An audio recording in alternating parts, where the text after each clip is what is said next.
got to go back to the head office and see if the other officers know about it. We're getting controlled by foreign interests. So the UN, there's a lot of people with a lot of money around Mackay and the region and the farmers, and that's great. That's what capitalism should be, and we pay our taxes back to those that have got issues that can't quite make life work exactly like they would like it. That's good. That's a little bit of socialism. I guess that's what we need to have, right? We've got to make sure we look after all of our people.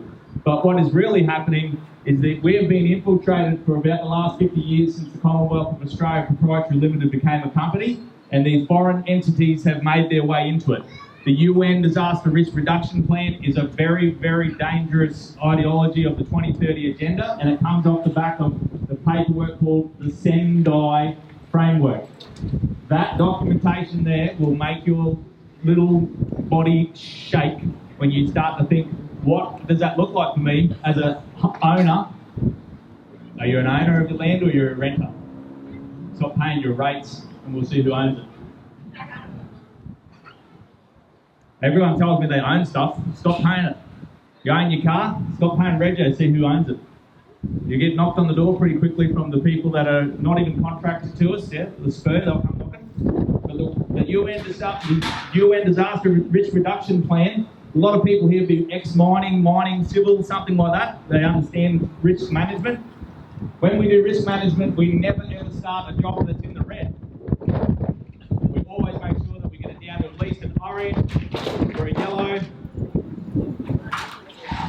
Yep, we make sure we get it down to something that is as low as reasonably achievable to start.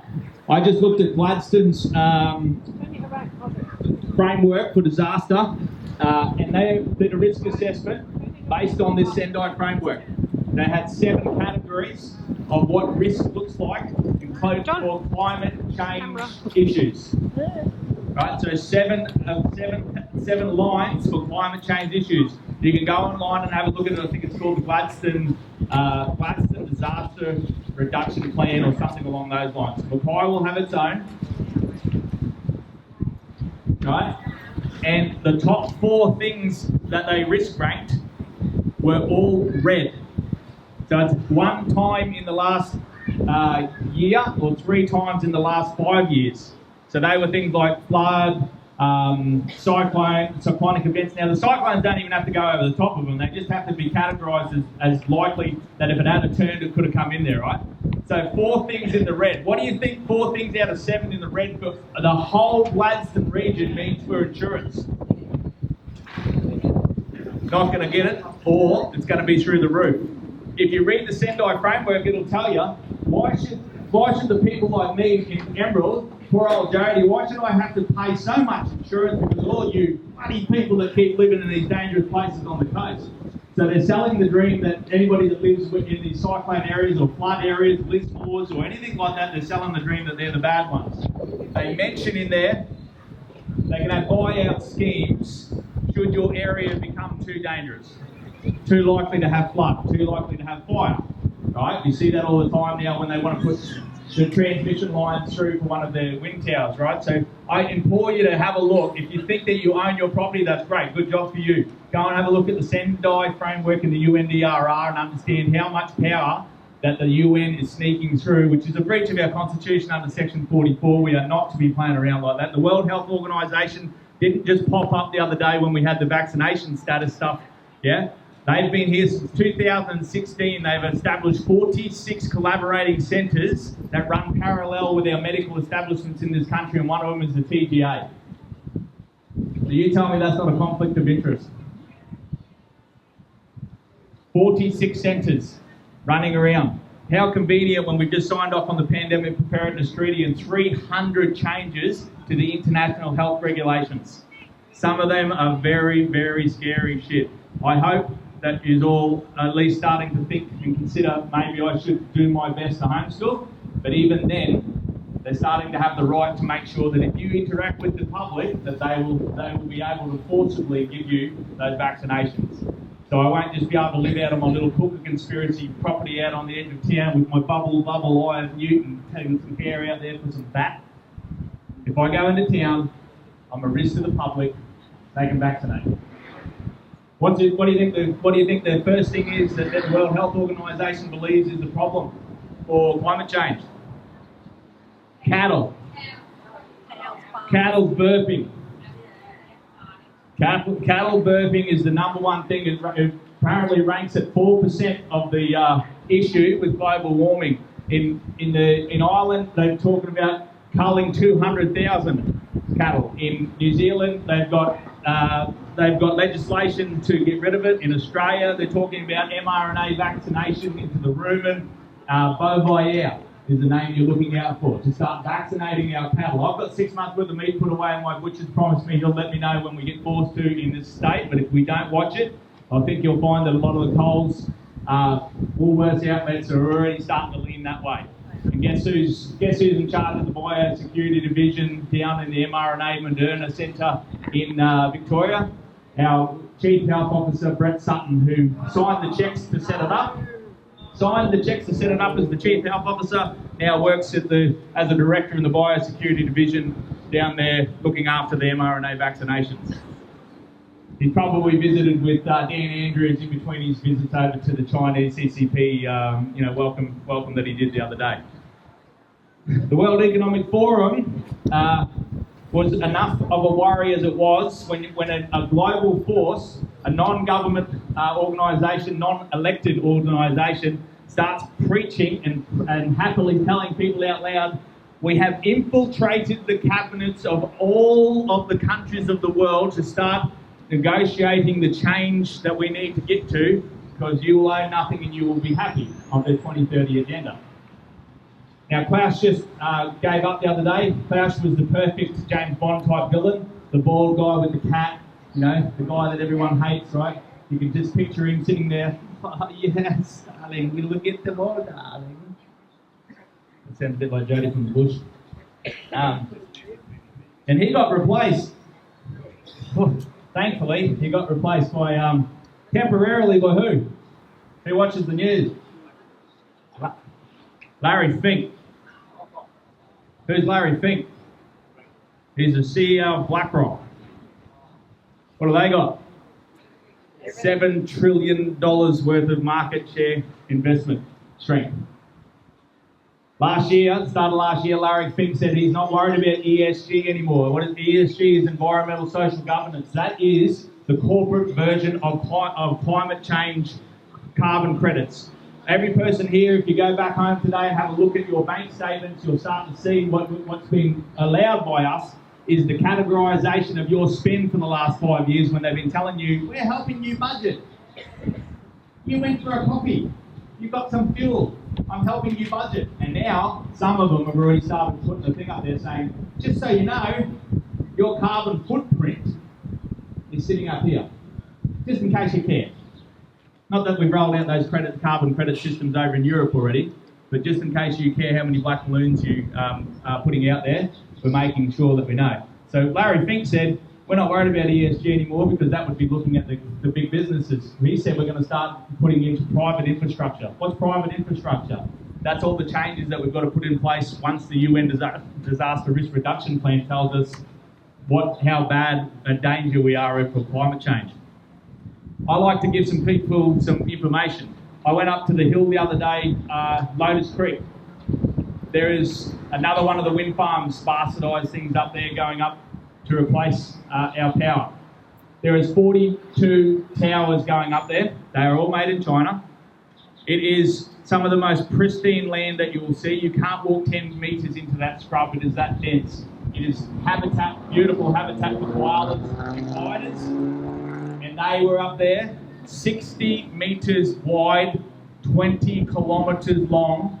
An hour from your city, they are bulldozing the top of the mountain ranges to stand 42 wind towers for $1.2 billion investment. There's about 15 of us up there. If we don't get mobilised, we've got nothing left for our kids. I promise you now that we've got to be hammering them every time they make a decision, every time they have a meeting, every time they pay. There's a hydro plant somewhere north of here. It's already $4 billion over budget. and not even completed yet. 4 billion over budget. We had 3,000 builders deregister in this country last year in a housing crisis. We just hit 3/4 of back-to-back records. Yes, records for small business. Yeah, it was for closures. It sounded good when I read the first couple of lines. Small business records, 3/4 in a row for closures. Insolvency. Guess what ANZ made? Billions of dollars of profit. Guess what CBA made? Billions of dollars of profit. But guess what Woolworths and Coles made? Billions of dollars of profit. Guess what Qantas got during the COVID vaccination periods? $2.7 billion of our chip up to make sure that they didn't get under. The following year they made $2.1 billion worth of profit, didn't have to give any back. In the middle of the investigation of how many people that they fraudulently took money from by selling tickets to flights that never came about and sacked people that weren't necessarily supposed to be sacked, which was won in court. Mr. Alan Joyce, who's a very good buddy of Prime Minister Albanese, he still just received his $3.8 million payout check and good job for those 10 years that he ran Qantas. That's the level of corruption that we have while you pay greater than 65 cents in every dollar for this beautiful country to be absolutely out of control. Now, we've talked about it for a long time. I work with a lot of people that have been doing this for 20, 25, 15, 10 years. And for most of us, 5 years ago, we woke up. For me, 2 years ago, I was like, holy shit, I still don't know anything. I just know what my Rumble video told me, that everybody's breaking and it's all busted ass. But if you can't get yourself to the point where we can actually sort of start encouraging people to have a look at the real fact, simple things like that, 42 up there on the hills, there is no environmental oversight. I worked at BMA out at Broadmeadows, and we wanted to put a 1 in 100 year floodplain out on top of the mine out there. The amount of scrutiny that we had for the environmental oversight was unbelievable, brilliant. Every drop, every scratch of dirt that I took off the topsoil had to be stored over there, and every layer of compaction that we came back had to be tested before we could go to the next level. That's the level of what we want, to hold these people, hold our own miners accountable, to say we have the least amount of impact that we can while we get it out of there, right? And yet, up there, they bulldozed the entire lot. There's not even a drain for the runoff. In fact, the bases for those wind towers are 800 cubic metres of concrete each, and concrete production accounts for 8% of the global climate change problem. So there's over 1,000 of those wind towers in Queensland, planned in Queensland alone. Just in Queensland alone, 1,000 of those towers, 800 cubic metres each. That's about 25 house blocks each. Concrete, full of retardant. They've got to truck it from a fair way, leaching down into the ground, running down the hills into the waterways that are at the bottom of it. Made with Chinese steel from the coal that we ripped out of our ground for the 86% foreign owned, to go on 18,000 litre a day diesel chips to a country to be refined or burnt, that has no environmental protection, when we make up about 4% of the entire globe's emissions. And if I'm right, they were saying that the carbon that we're talking about is 0.04 of the percentage of the atmosphere. It's a shame, right? Now, what can we do about it? Well, the FUCCP stuff that we've been doing, we've been helping anybody that has remedy, or it looks to be a pathway towards remedy. I work with the Australian Medical Professionals Society sometimes. They're hammering them from a medical establishment point of view. I work with the ladies from the AusX at the WHO group. There's men there too. They do an incredible job making sure that the J. Scott Committee do not get allowed to get away with anything by going through the legislation as it comes in. We work with the corruption whistleblower, obviously. Pete and Donna are here today to give you some more information, more specific information, and make sure that we've got a proper jury to start holding the politicians accountable that we know that they know, and now they know we know they know they know. So, lots of no's, right? We've got mobs. We've got working with the common law sheriffs. There's a couple down here somewhere in the purple. Thank you for the common law sheriffs. We've got options for the Terra Australis state assemblies. There's one now in Mackay, there's one in Serena. They're popping up everywhere. These are people that have had enough and they are leaving the citizenship.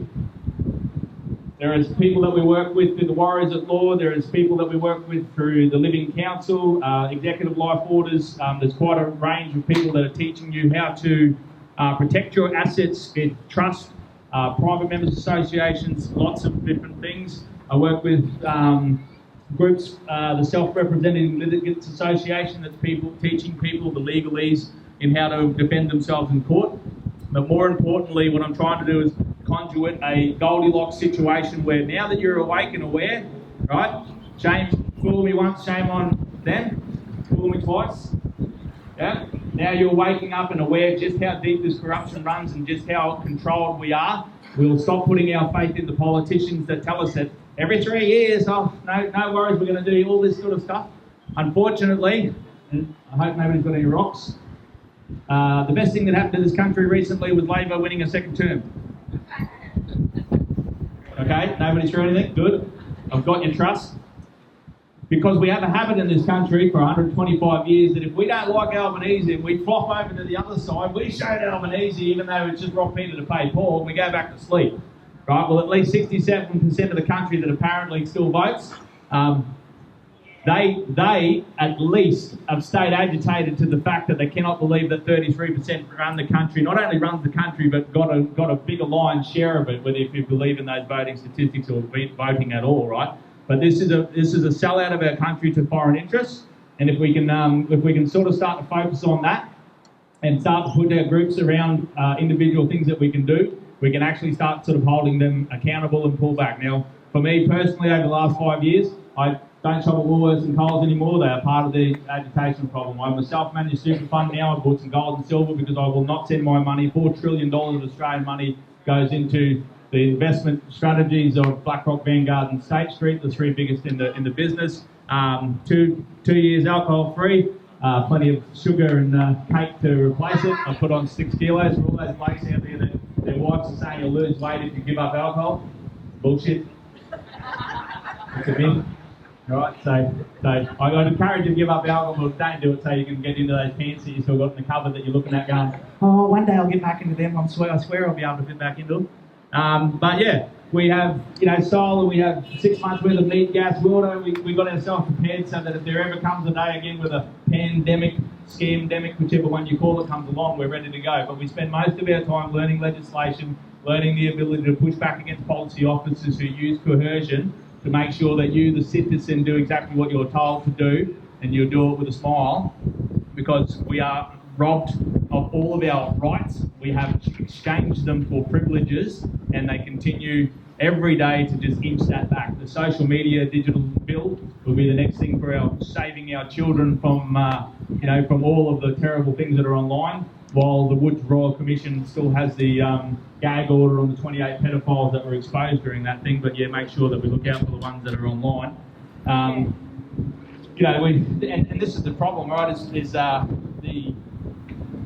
The state continues to make us so busy with the cost of living going up that we spend more and more time with our children getting nannied by the state, and therefore it's hard when the children actually come home to spend any time with them because we're paying those bills, those rising bills. So who's got time at 6 o'clock at night to listen to a bloke like me that just spoke flat out like this for an hour? 45 minutes straight, all right? On my whiteboard it's usually about 2 hours. But who's got time, right?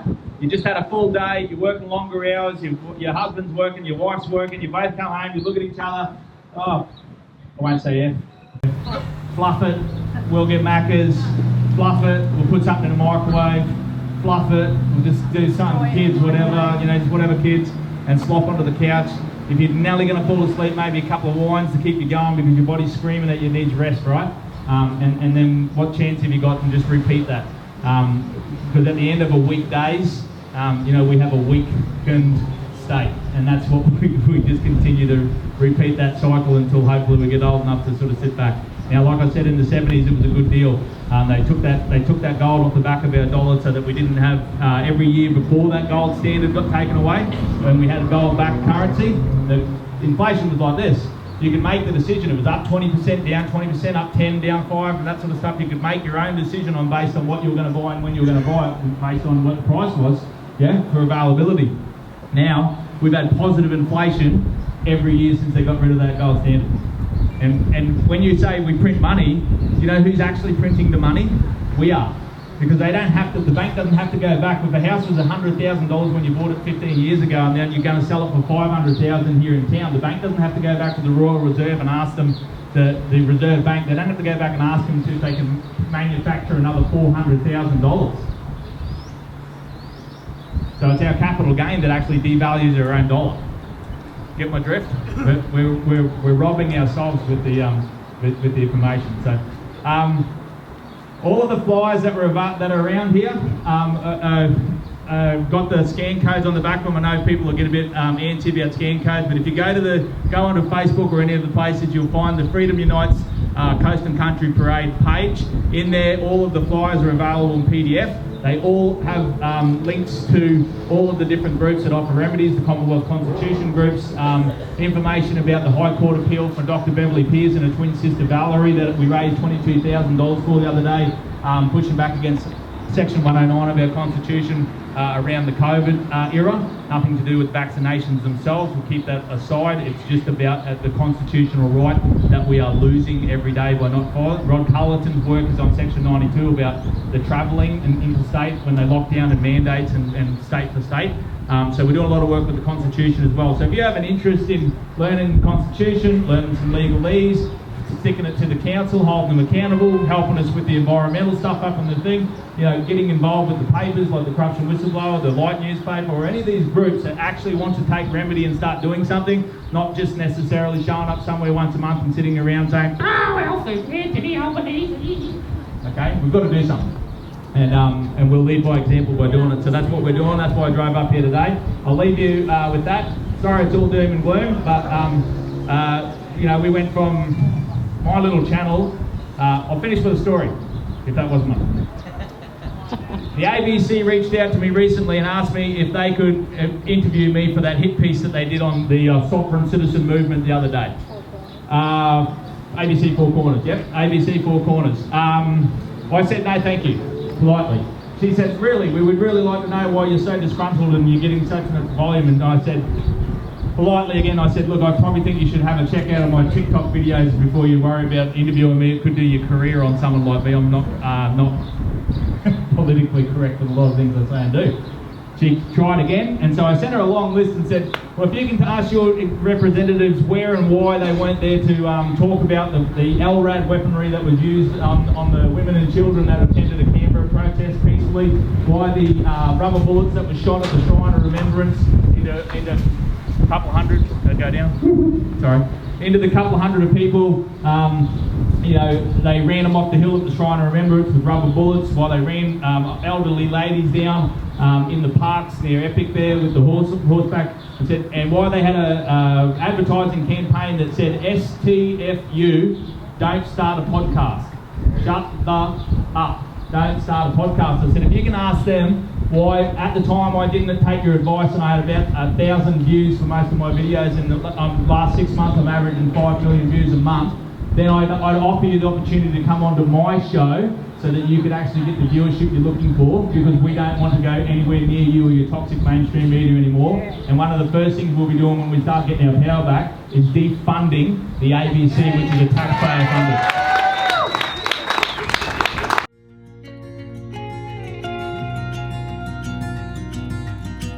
Thank you.